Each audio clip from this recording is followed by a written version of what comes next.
Hello tubes, this is Gav. Welcome to another one of my videos. It's obviously an update on Dengar, which is my conversion custom, I don't know what you call it, of my converting a Star Wars Black Series 6-inch action figure into a statue. As you can see, I've got a fair bit of the armour sorted. In fact, most of the armour sorted. I can't even remember which one. It might be this side. I've still got to do a bit more to it. There will be some scratches and dings and that put in as well, but I don't want to do that until I've done the rest of the figure, so I get a feel for what I want to go with it. As I said to you guys before, on Dengar's armour, all these little buttons, they don't actually light up. They're all, no matter what, I suppose what you call it, genre, so film, comic books, all that stuff. I've not actually seen him in any different, you know, they've gone for the rough look of the Star Wars original trilogy film. Well, I think he was only in Empire Strikes Back, and as I say, I don't think he actually had any words in that, but pops up a lot in the cartoons, in the comics and the graphic novels. Hey, it's a graphic novel, and I actually remembered it. What I've tried to do, I'll get a close-up in a minute, is that the problem is, if you follow the Empire Strikes Back film where he first made an appearance, he was with the other bounty hunters, and I believe it was the Millennium Falcon they might have been after. I might be wrong, but obviously Lord Vader, you know, has them and saying, no, you know, I want them alive, no disintegrations, all that stuff. But the problem is, especially with those 70s stroke into the early 80s films, is they did brilliantly on the costumes and all the rest of it, and the starships and the sets and everything.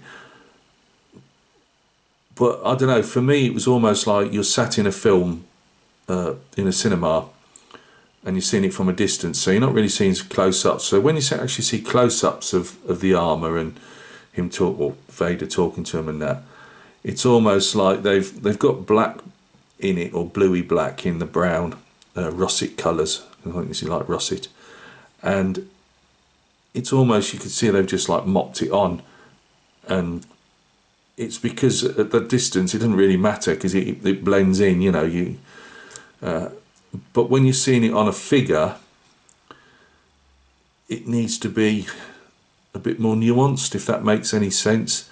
So what I've tried to go for is what I've seen in I'm not sure if it's, because a lot of it's CGI these days. I'm not sure if where I've seen it, if it was I believe it might be in The Mandalorian. I believe that's where I saw it, as in still. I've never seen The Mandalorian, but there's the stills of it,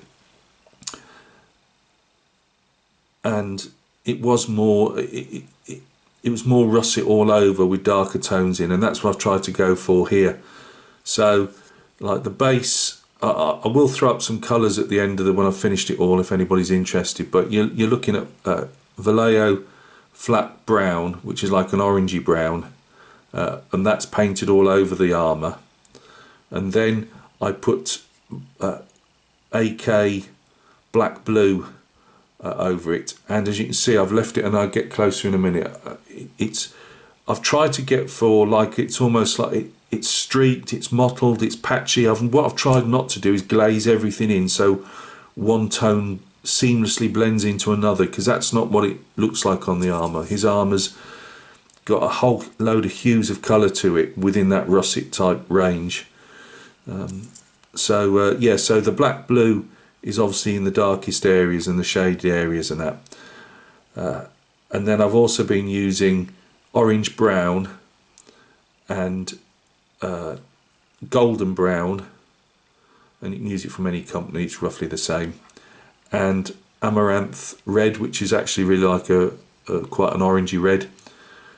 And between those I just keep playing around, putting the colours on in different areas. And what I'll do when I first put it on, I put the brown on, I should say before I put the blue on, I put the brown on, and then I'll put the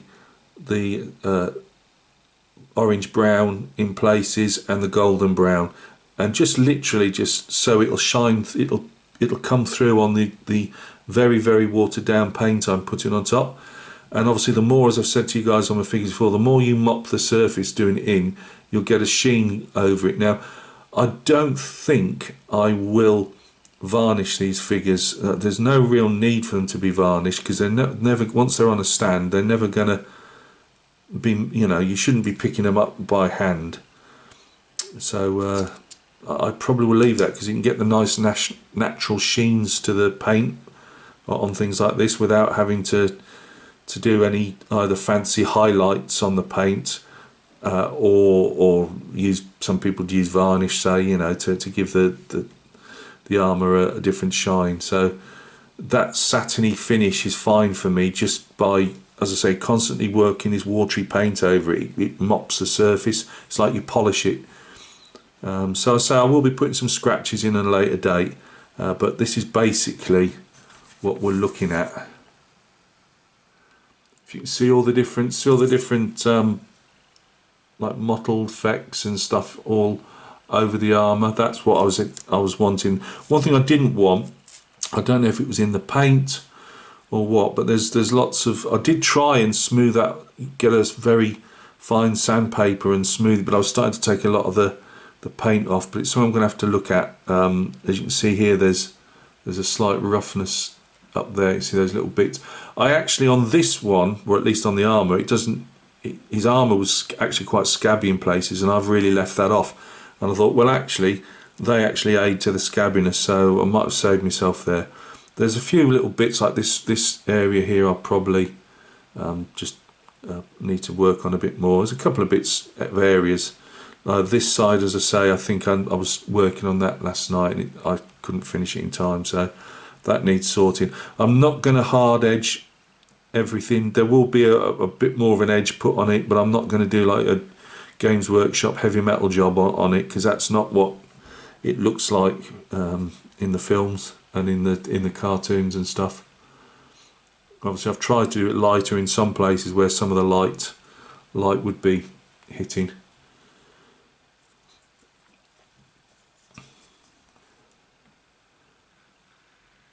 So that slots for the backpack when I finally get round to doing it. I've only done one of the legs so far on the ties round, and I've still got to do a tiny bit more work to that. I just changed directions, as happens with me so many times, and decided to go for doing all the armour so I could keep, because I can sometimes shoot myself in the foot, because on something like this I had planned to do from bottom to waist.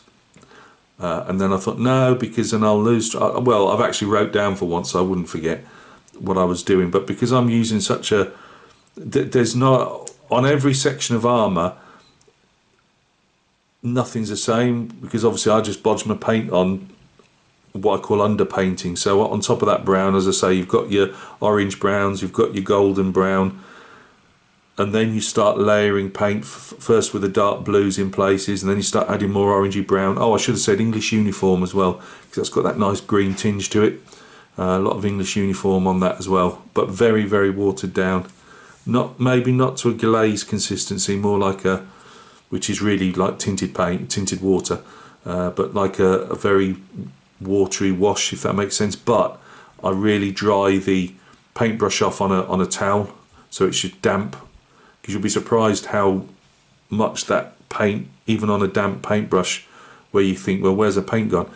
When you put it on, it does add that next layer of tones to it, if that's a word. So he's coming along. I'm quite liking that. That's as I say, it's been good, because I've not had to. If this was like probably a stormtrooper in all the white armour, you'd have to really be smooth with transitions and stuff to make it look right, I believe. So yeah, I think he's coming along fine. But you can see those bits there, and I can't work out if that's because that's probably in my puttying. So there's a lot I've got to learn. As I say, I'm not saying that this is going to be the greatest thing since sliced bread, because it's not. But I'm actually really pleased with that. Let's get him back again. So once I've finished the armour, I won't be doing any more work on him today because I'm working on HMS Avenger tonight.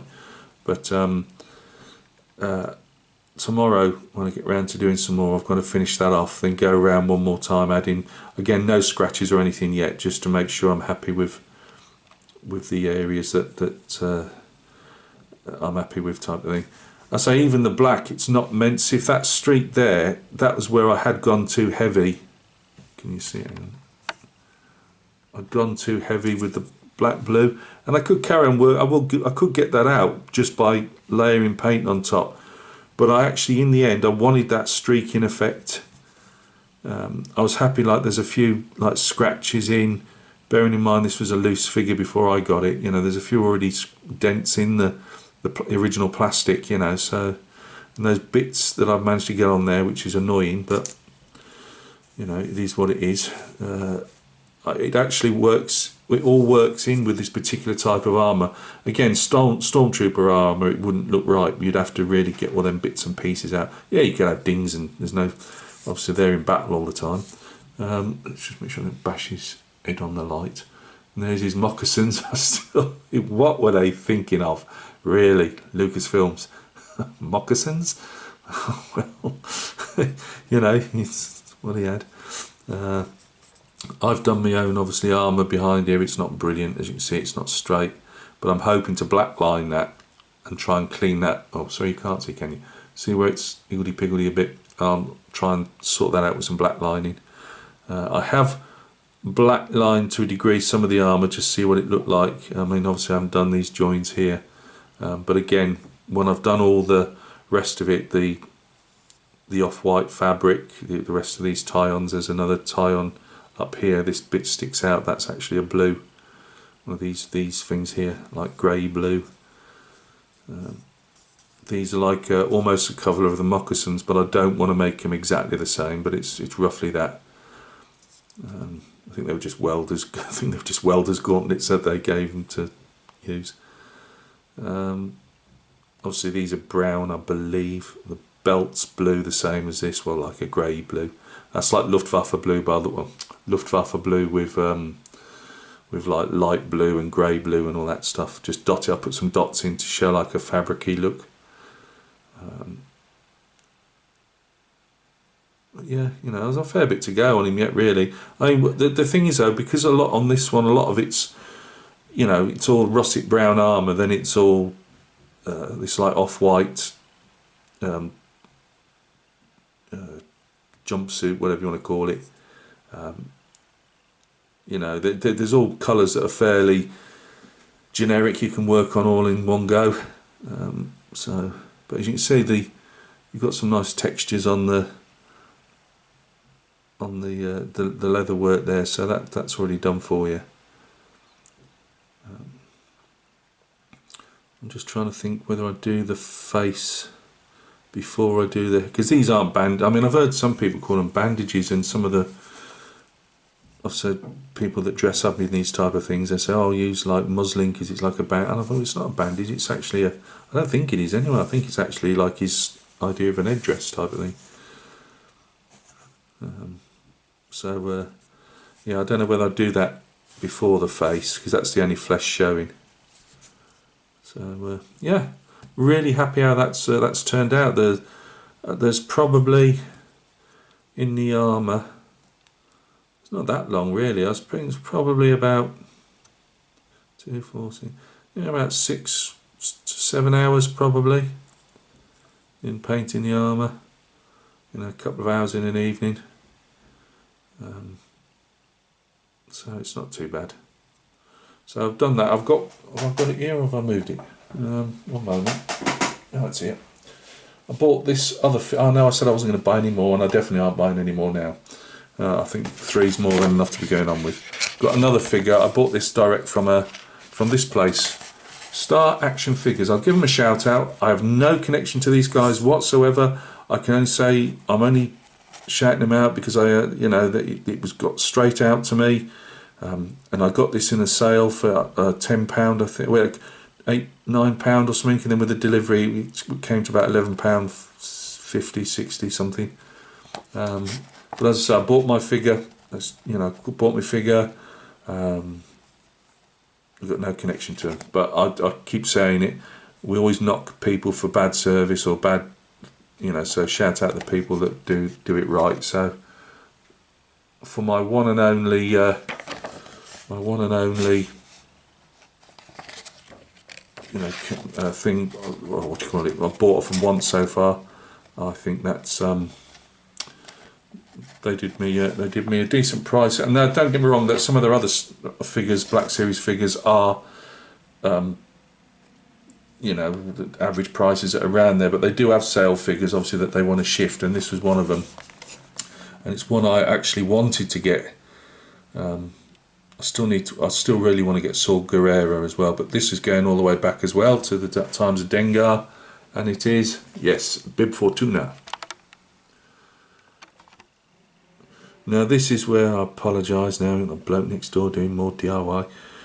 That's always scary. I'm not sure if this is the one where they said they put some of the collectors of these action figures weren't happy with all the blue in it, and they've redone him since. But it doesn't bother me, because obviously I'm going to redo him all anyway. These are different drinking beakers, I think. So I'll have him doing his usual clawy hand, pointing out with a drink in one hand. I believe I've seen people take this off, because I watch a lot of these Black Series action figures reviews and stuff, because just so I know, because I say a lot of the TV stuff and that I haven't seen yet. You know, I haven't seen any of the new Disney stuff that's not a film. Like, as I say, my wife is getting me Andor and Kenobi at some stage over the next, you know, over Christmas and January. So well, I've asked her to. But yeah, I do like Bib Fortuna. I've seen pictures of him now in the could be Mandalorian as well, but the Book of Boba Fett, and they put a load of weight on him. Must be something on sitting on Jabba's throne that you end up morphing into a load of weight. But yeah, really nasty piece of work, old Bib Fortuna. Before he was Jabba's, the Hutt's major domo, so his right hand man. He used to be a slaving his own people.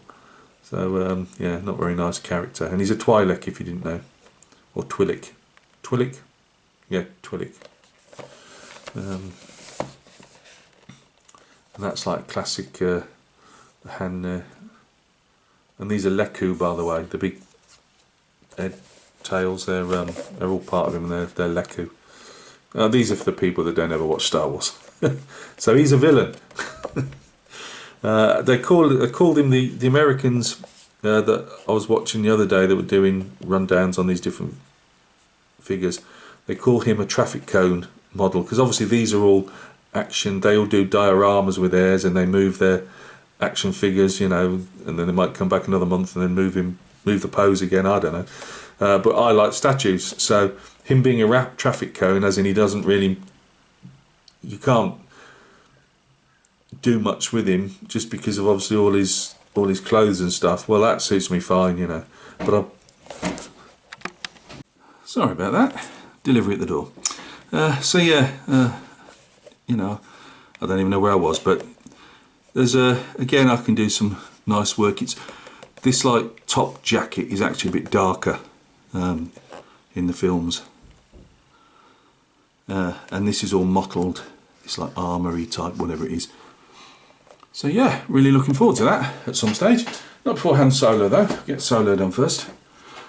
So, it's goodbye from me, and it's goodbye from Dengar. And look after yourselves, we'll catch each other soon on another video.